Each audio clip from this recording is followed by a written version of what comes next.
Hello students, आज मैं फिर सॉल्यूशंस की पीवाई को लेकर आया हूँ जो 2021 में आया हुआ है। मैंने इससे पहले 2 लेक्चर्स अपलोड किए जिसमें 7 क्वेश्चंस हैं सॉल्यूशंस के ना जेईई मेंस में आए हुए क्वेश्चंस। आज भी मैं 7 क्वेश्चन सॉल्व करवाऊंगा। ऐसा रोज 7 क्वेश्चंस मैं करवाया करूंगा, अलग अलग टॉपिक्स के, अलग अलग चैप्टर्स के। ठीक है, अभी हमारा चैप्टर चल रहा है सॉल्यूशन, उसके बाद हम केमिकल काइनेटिक्स फिर इलेक्ट्रोकेमिस्ट्री, इस तरह से हम आगे चलते जाएंगे। ठीक है, स्टार्ट करते हैं पहले क्वेश्चन से। The oxygen dissolved in water exerts partial pressure of 20 kilopascal. भाई जो ऑक्सीजन है वो वाटर की सरफेस पर 20 किलोपास्कल का प्रेशर एक्सर्ट कर रही है। ठीक है, तुम्हें सॉल्युबिलिटी निकालनी है ऑक्सीजन की वाटर में मोल पर डेसीमीटर क्यूब में। केएच तुमको गिवन है 8 × 10⁴ किलोपास्कल ऑक्सीजन के लिए, और डेंसिटी ऑफ वाटर तुमने दिया हुआ 1 किलोग्राम पर decimetre cube.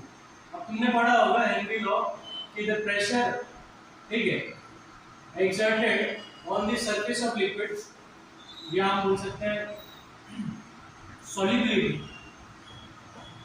is directly proportional to pressure exerted by gauge on the liquid surface। ये तुमने पढ़ा होगा। अच्छा, solubility को हम यहाँ मोल फ्रैक्शन में भी ले सकते हैं। ठीक है, तो solubility मोल फ्रैक्शन भी हो सकता है, मोल्स भी हो सकता है, मास भी हो सकता है। ठीक है, solubility हम कुछ भी ले सकते हैं। ठीक है, तो हमने पढ़ा pH P = KH × X। यहाँ मैं X को क्या मानूंगा? हमारी solubility। ठीक है, हमें सॉल्युबिलिटी निकालनी है, मतलब कितना डिसॉल्व हो रहा है, वो मोल फ्रैक्शन में निकले, ठीक है, मोल्स में निकले, किसी में भी निकले, कोई दिक्कत नहीं। प्रेशर कितना दिया हुआ है? 20 किलोपास्कल। पास्कल किलोपास्कल को पास्कल में करें तो 20 × 10⁴ हो जाएगा। केएच कितना है? 8 × 10⁴। अच्छा, वैसे करने की जरूरत नहीं, ये भी किलोपास्कल में है और ये भी किलोपास्कल में है, तो कोई टेंशन ही नहीं है। इसको सीधे 20 लो और इसको 8 × 10⁴ ले लो इनटू सॉल्युबिलिटी। ठीक है, तो 20/8 × 10⁴ ये हमें मिल जाएगी सॉल्युबिलिटी। ठीक है, ये हो जाएगा 8 + 16 8 5 40, तो 2.5 × 10⁻⁴ सॉल्युबिलिटी। अब तुमसे 10⁻⁵ के टर्म्स में पूछा है, तो एक डेसिमल यहाँ शिफ्ट करके हम इसको 10⁻⁵ कर देते हैं, तो हमारा आंसर जो होगा वो होगा नियरेस्ट इंटीजर में 20। ठीक है, तो 25 को टाइप करके आएंगे। अगला क्वेश्चन है 35 ml of 0.15 molar lead nitrate solution is mixed with 20 ml of 0.12 molar chromic sulfate। हमारा lead nitrate का PbNO3 वोल्ट वाइज, इसको हम क्रोमिक सल्फेट मतलब Cr2SO4 होल प्राइस के साथ मिक्स करें तो हमें lead सल्फेट के ppt मिलता है, और क्रोमियम नाइट्रेट का क्या मिलेगा? Aqueous solution. ठीक है, तो तुमसे पूछ रहे हैं भाई क्रोमिक्स लेड सल्फेट कितने मोल्स प्रेसिपिटेट आउट हो जाएगा, ये तुमसे पूछा है। ठीक है ना, इसको बैलेंस कर लें तो हमारे पास सल्फेट 3 है, तो यहाँ 3 का इंटू करना पड़ेगा, तो यहाँ भी 3 का 3 × 6, तो हम यहाँ क्या कर देंगे 2. ठीक है, अब देखो 3 मोल इसके, 1 मोल इसका, तो 3 मोल इसके बन रहे हैं, है ना। हमें क्रोमिक नाइट्रेट से कोई मतलब नहीं, हमें लेड सल्फेट से मतलब है, तो वहीं तक कंसीडर करेंगे, उसको हम छोड़ देंगे। तो 3 मोल ये, 1 मोल ये, 3 मोल ये बन रहा है। अब देखो इसके कितने मोल्स हैं लेड नाइट्रेट के, वो देख लेते हैं कितने हैं। तो 35 ml ऑफ 0.15 मोलर सॉल्यूशन। ठीक है, तो 0.15 × 35 डिवाइड बाय 1000, इतने मोल्स होंगे किसके? लेड नाइट्रेट के, और ये आ जाएगा डिवाइड बाय 1000 किया जाए, ये कितना होगा? तो 35 × 15 करके देख लेते हैं। 35 × 15, 15 × 5 = 75, और 15 × 3 = 45,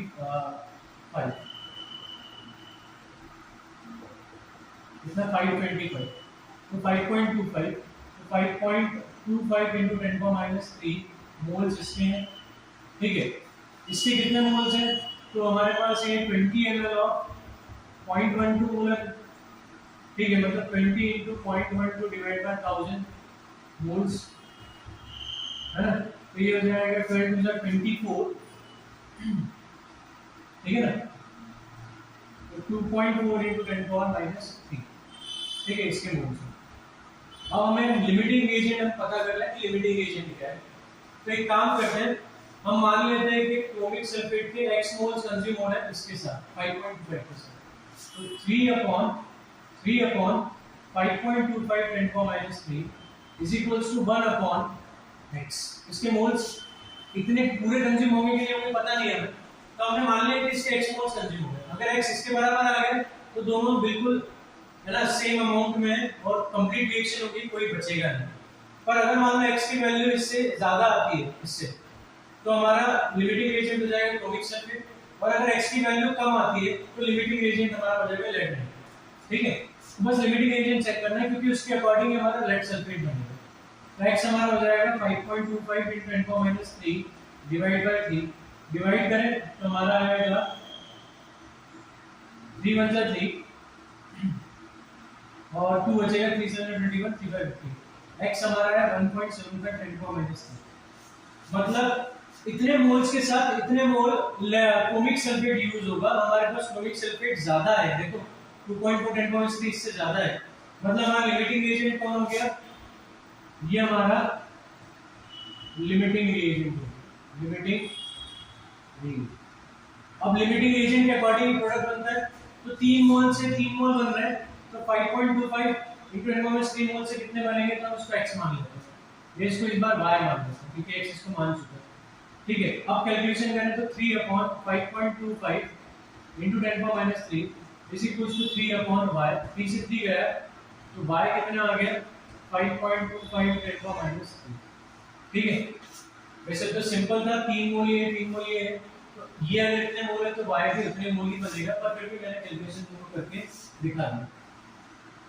ठीक है, तो ये हमारे पास आया इतने मोल्स, इसको पावर 5 में कन्वर्ट करना है, तो 525 10⁻5 कर देते हैं, 2 डेसिमल शिफ्ट करोगे तो -5 हो जाएगा, तो हमारा आंसर इंटीजर में क्या आएगा 520। ठीक है, क्लियर है। तो पहले लिमिटिंग एजेंट पता करना जरूरी है क्योंकि उसके अकॉर्डिंग हमारा लेड सल्फेट बनेगा। ठीक है, क्योंकि ये 3:1 रेशियो में है कि नहीं ये पता नहीं है, तो हमें एक बार चेक करना पड़ेगा। अगर ये 3:1 रेशियो में निकलता है, ठीक है, तो हमारा कोई लिमिटिंग एजेंट नहीं है। पर मान लो अगर ये 3:1 रेशियो में नहीं है, तो फिर हमें चेक करना पड़ेगा लिमिटिंग एजेंट है, तो किसी को भी x मान लो। ठीक है, मैं ऐसा भी कर सकता हूं, लेड नाइट्रेट को मैंने मान लिया x मोल्स और ये इतने मोल्स ले लिए और इसकी वैल्यू निकाल ली, इसके करस्पॉन्डिंग 2.4 10⁻³ के करस्पॉन्डिंग, और अगर इसके करस्पॉन्डिंग इसकी वैल्यू है ना जो गिवन है उससे कम आती, ठीक है, तो हमारा लिमिटिंग एजेंट हो जाता है। और अगर इस x की वैल्यू इससे ज्यादा आती तो लिमिटिंग एजेंट हमारा लेड नाइट्रेट है। तो किसी को भी x लेकर कर सकते हो, कोई दिक्कत नहीं। ठीक है, अगला है Ab2 is 10% dissociated in water to form A2 positive and B negative। भाई Ab2 जो है ना वो डिसोसिएट हो रहा है, A2 पॉजिटिव है और B नेगेटिव। कितना डिसोसिएट हो रहा है 10%। मैं बॉइलिंग पॉइंट निकालना है 10 molar aqueous solution of Ab2 का, है ना, डिग्री सेंटीग्रेड में। Kb दिया हुआ है, boiling point of pure water दिया है। एक काम करते हैं, इनिशियल मोल इसके कितने मान लेते हैं 1, उनके 0 0 होंगे। फाइनल कितना परसेंट डिसोसिएट हो रहा है 10%, मतलब 0.1 मोल्स इसके कंज्यूम होंगे या डिसोसिएट होंगे, तो 0.1 इसके बनेंगे और 0.2 इसके बनेंगे। 0.2 के बने भाई इसका स्टोइकोमेट्रिक कोएफिशिएंट 2 है, तो 2 into 0.1 होगा, दैट इज 0.2। अब I की वैल्यू निकालें तो number of moles after dissociation upon total number of moles before dissociation. तो 0.1 से 0.1 गया तो हमारे पास I की वैल्यू अगेन 1.2। अब del Tb is equals to हमारे पास होता है Kb into m। del Tb होगा T minus T naught is equals to Kb की वैल्यू 0.52 और मोलैलिटी कितनी है 10। अच्छा I भी इतना बढ़ेगा क्योंकि ये डिसोसिएट हो रहा है, तो I की वैल्यू हमारी 1.2 है। ठीक है, T minus T naught कितना है हमारा 100 डिग्री। भाई 100 डिग्री बोला है ना, तो 100 डिग्री लिया हमने। अब इसको इनटू करें तो ये हो जाएगा 12, ये दोनों इनटू 12 होंगे, 0.52 को 12 से इनटू करें, 12 2 जा 24, 12 5 जा 16, तो 6.24 आ गया। 6.24 तो T हो जाएगा 100 प्लस 6.24, तो T हमारा आ जाएगा 106.22। अच्छा, हमने इंक्रीजिंग बॉइलिंग पॉइंट तो नहीं बोला था, बॉइलिंग पॉइंट ऑफ सॉल्यूशन है, बॉइलिंग पॉइंट ही पूछा है, तो हमारा आंसर क्या होगा नियरेस्ट इंटीजर में 106। ठीक है, अगर वो इंक्रीज पूछते तो हम T - 100 निकालते जो कि 6.24 आता, मतलब इसका आंसर 6 हो जाता। पर उन्होंने बॉइलिंग पॉइंट पूछ लिया तो हमें टी निकालना पड़ेगा जो कि 106.24 होगा, इसका नियरेस्ट इंटीजर होगा 106। क्लियर?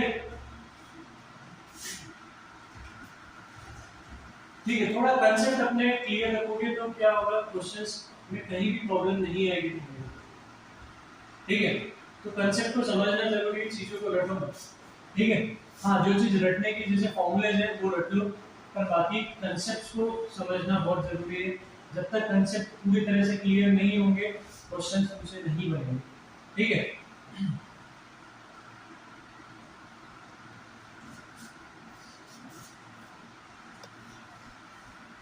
ठीक है, थोड़ा बहुत चैप्टर के बारे में नॉलेज होना चाहिए, फिर तुम क्वेश्चंस करोगे।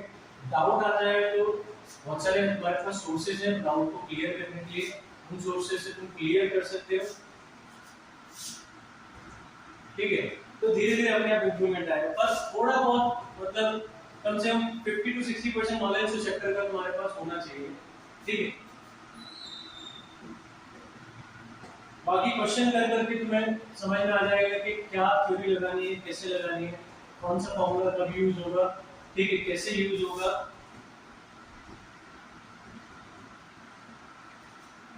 क्या चीज पर ज्यादा फोकस करना है, क्या ज्यादा पढ़ना है, क्या नहीं पढ़ना है, वो सब क्वेश्चन से तुमको समझ में आएगा। ठीक है,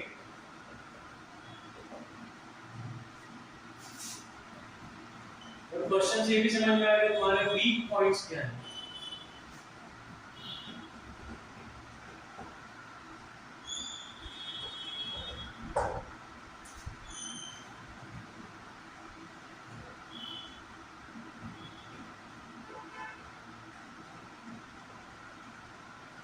क्या होता है, थ्योरी पढ़ते रहते क्वेश्चंस पर ज्यादा ध्यान नहीं देते।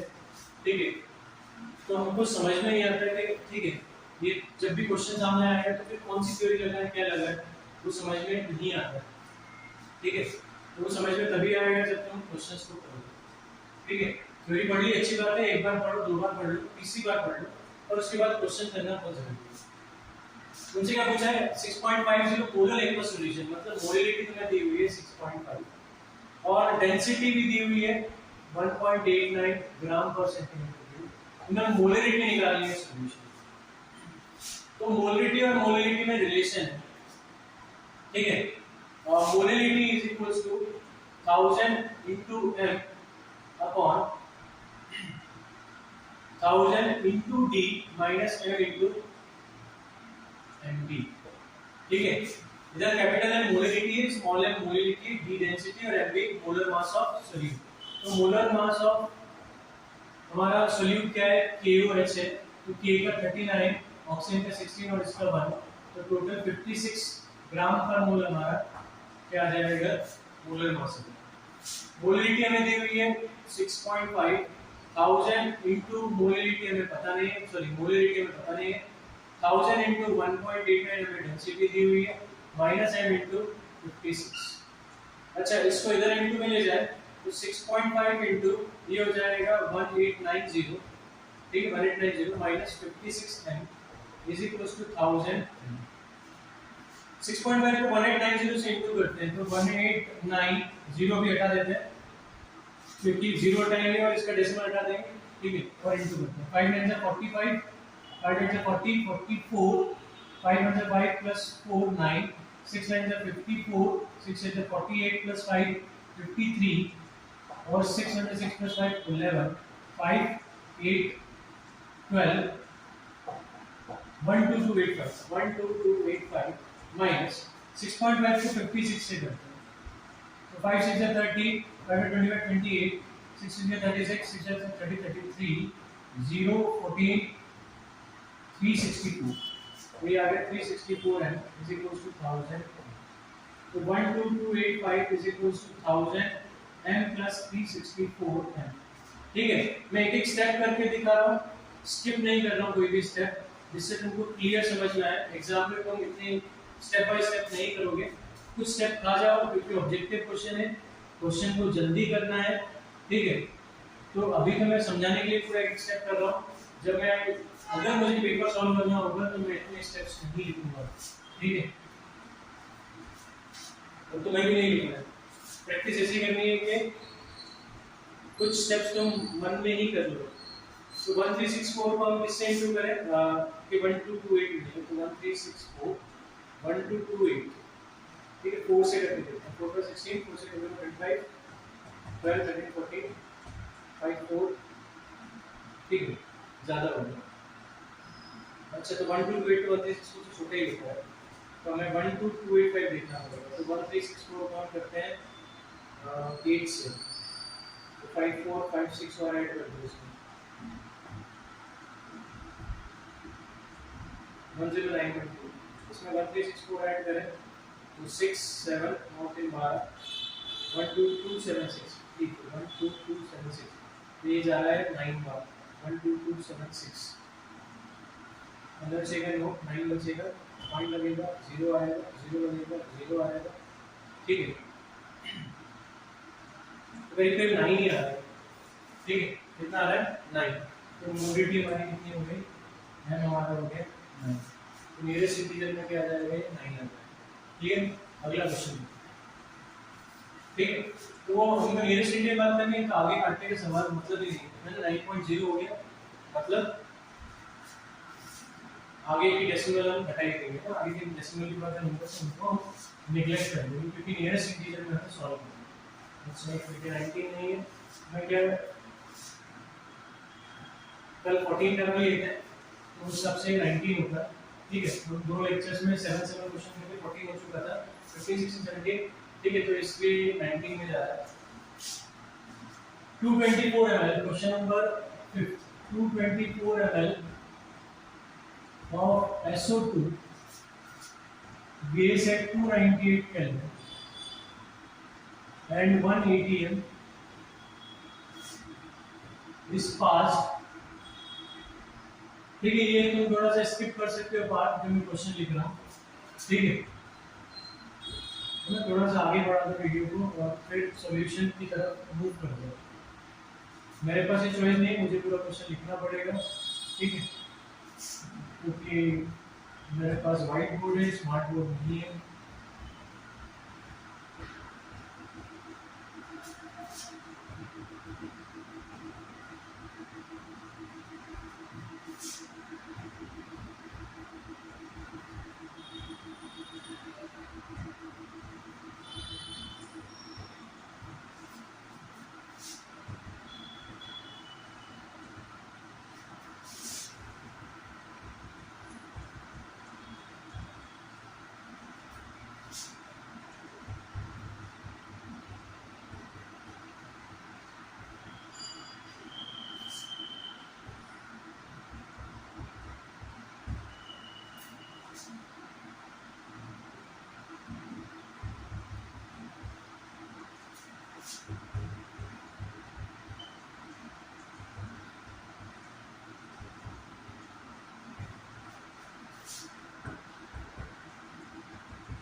ये सारे क्वेश्चन 2021 में मेंस में पूछे गए हैं, तो वही सॉल्व कर रहा हूं, ठीक है।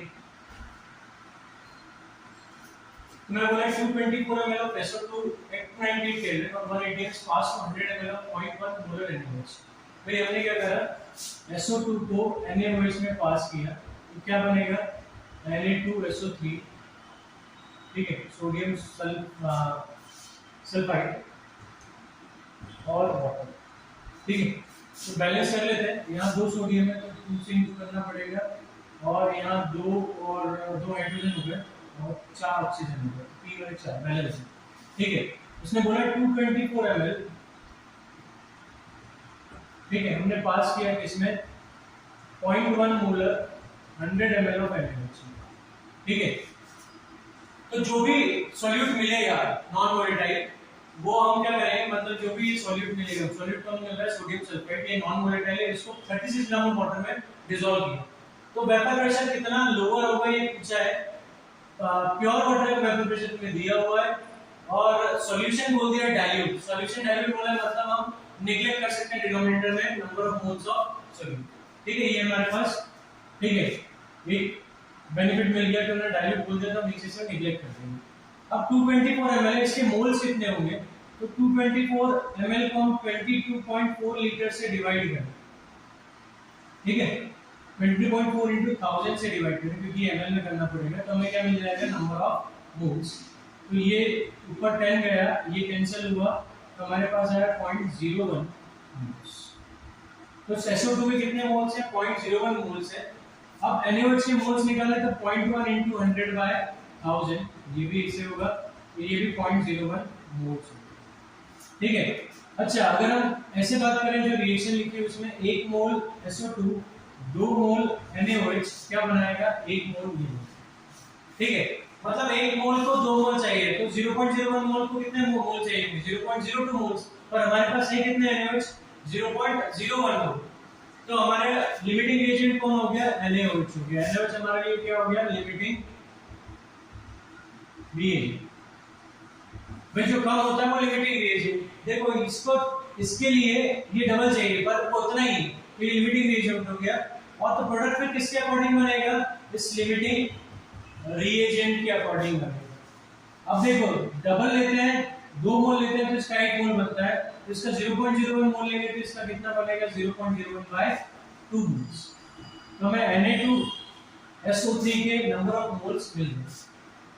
अब Na2SO3 सॉल्यूशन में जाकर डिसोसिएट होगा, 2 Na पॉजिटिव और SO3 नेगेटिव, आयनिक कंपाउंड में डिसोसिएट होगा, ठीक है। अभी हम कंप्लीट डिसोसिएशन की बात करते हैं क्योंकि उन्होंने डिसोसिएशन का कुछ बोला नहीं है कि कितना डिसोसिएट हो रहा है, 10% 50%, तो हम कंप्लीट माने तो I की वैल्यू कितनी होगी, 2 और 1 3।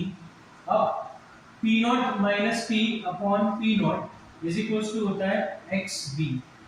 अब P0 हमारा, अच्छा P0 माइनस P तो हमें निकालना है, lowering in vapour pressure, P0 हमारा 24 है, XB हो जाएगा number of moles of sodium sulphide, sodium sulphide के मोल्स कितने, 0.01 by 2 upon number of moles of water plus number of moles of sodium sulphide. तो वाटर तो लिखेंगे हम मोल्स, पर सोडियम सल्फाइड के मोल्स डिनोमिनेटर से नेगलेक्ट कर देंगे क्योंकि सॉल्यूशन बोला है डायनेमिक। तो 36 ग्राम वाटर है, उसका मोलर मास 18 होता है, तो नंबर ऑफ मोल्स हो गए 36 by 18, 18 2 जा, और फिर हमारे पास आ जाएगा P0 minus P equals to 0.01 upon ये 2 नीचे जाएगा तो 2 2 जा 4 हो जाएगा, और 24 इधर मल्टीप्लाई हो जाएगा, ठीक है। तो 4 6 जा 24 होता है, तो P0 माइनस P, अच्छा I की वैल्यू नहीं लिखी है, सॉरी, यहाँ I भी लेना पड़ेगा, I निकाल लिया था हमने, I इंटू करेंगे, तो I का इंटू करेंगे, IHB आएगा, तो I की वैल्यू कितनी हो जाएगी 3, तो यहाँ हम क्या करेंगे 3 का इंटू करेंगे, तो ये हो जाएगा 0.18, कितना होगा 0.18, ठीक है।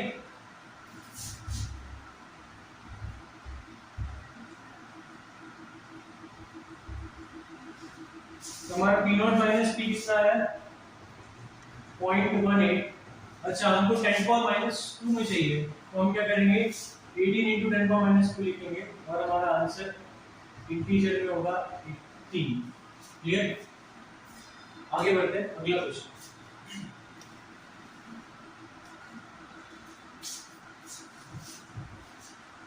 Question number 6, consider titration of NaOH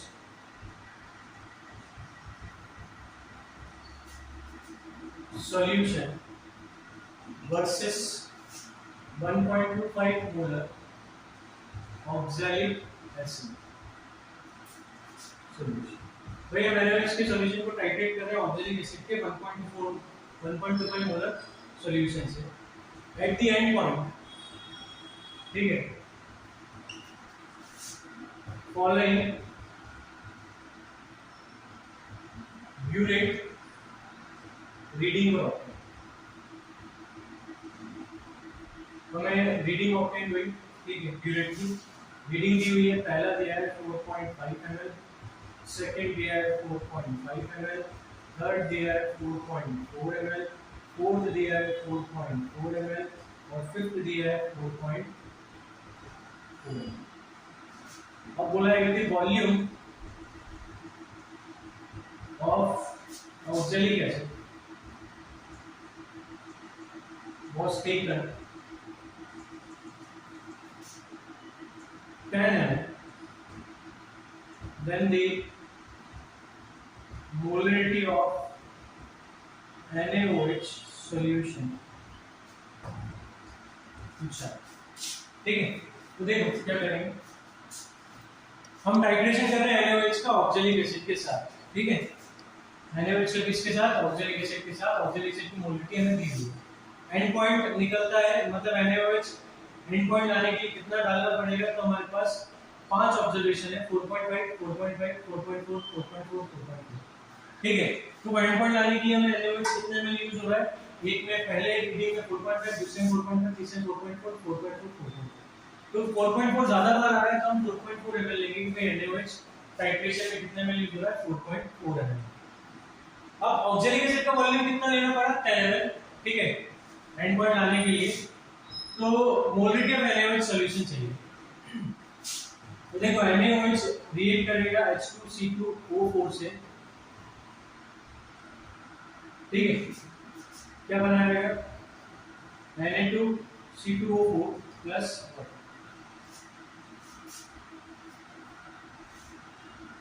oxalic acid है H2C2, ठीक, तो H2O बन गया, बैलेंस करें तो ये बैलेंस, ठीक है। इसके दो तरीके, एक तो नंबर ऑफ इक्विवेलेंट से कर सकते हो और एक अपना मूल कॉन्सेप्ट से कर सकते हो, ठीक है।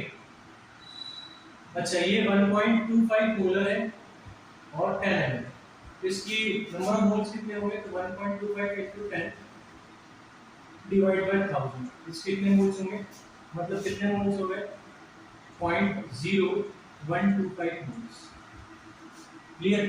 अच्छा NaOH के हम कितना वॉल्यूम ले लें, 4.4 ml ले लेते हैं, और मोलरिटी हमें पता नहीं है, ठीक है, मोलरिटी हमें पता नहीं है, तो 4.4 into m by 1000, ये इसके इतने मोल्स होंगे, क्लियर, ठीक। अच्छा अब ये दोनों, ठीक है, हमें मोल्स मिल गए, यहाँ हमें पता नहीं है, m की वैल्यू हमें निकालनी है। अब देखो 2 मोल के लिए कितने मोल चाहिए, 1 मोल H2C2O4 चाहिए, ठीक है, तो इतने मोल्स ऑफ H2C2O4 के लिए कितने मोल्स NaOH चाहिए वो निकाल लें, तो कैसे निकलेगा, इनको हम डिवाइड कर देंगे, क्या कर देंगे,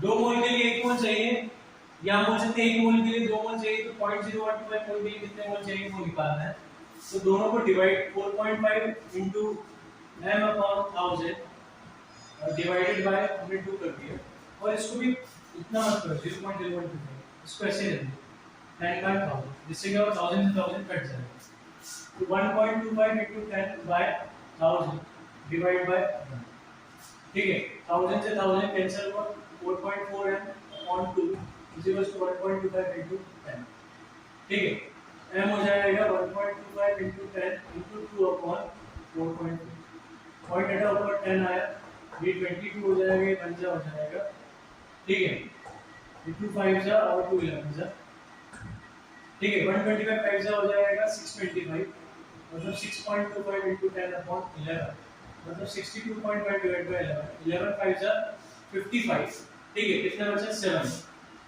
75, 11 6 is 66, मतलब 5.6, मतलब नियरली अगर हम बात करें इंटीजर वैल्यू में तो ये 6 है, ठीक है। दूसरा तरीका था तो नंबर ऑफ इक्विवेलेंट निकालना, तो number of equivalent of NaOH वो किसके बराबर होगा, number of equivalent of H2C2। अब नंबर इक्विवेलेंट कैसे निकलता है, molarity into n factor into,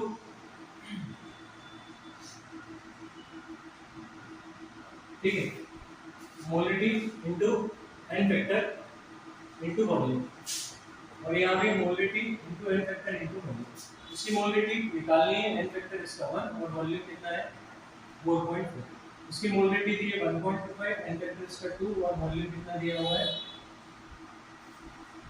10, ठीक है, तो m हो जाएगा 1.25 into 2 into 10 by 4, ठीक है, वही आया देखो 1.5 10 into 2 by 4.4 वही चीज आएगी, ठीक है। तो इस तरह से भी कर सकते हो, ये तरीका भी हमारे पास दोनों तरीके हैं, हम लास्ट क्वेश्चन करते हैं, हमारा क्वेश्चन नंबर 7, ठीक है। फिर हम कल और क्वेश्चंस लेकर आएंगे, ठीक है, सॉल्यूशंस के जो जेई मेंस में पूछे गए। वीडियो अगर अच्छा लगा हो तो प्लीज लाइक जरूर करना वीडियो को और चैनल को सब्सक्राइब कर देना, ठीक है। सिर्फ लाइक का बटन दबाने में, ठीक है, तुम्हारा ज्यादा टाइम नहीं जाएगा, पर मुझे थोड़ा मोटिवेशन मिलेगा कि मैं और वीडियो बनाता हूँ। तो कंपाउंड AB dissociates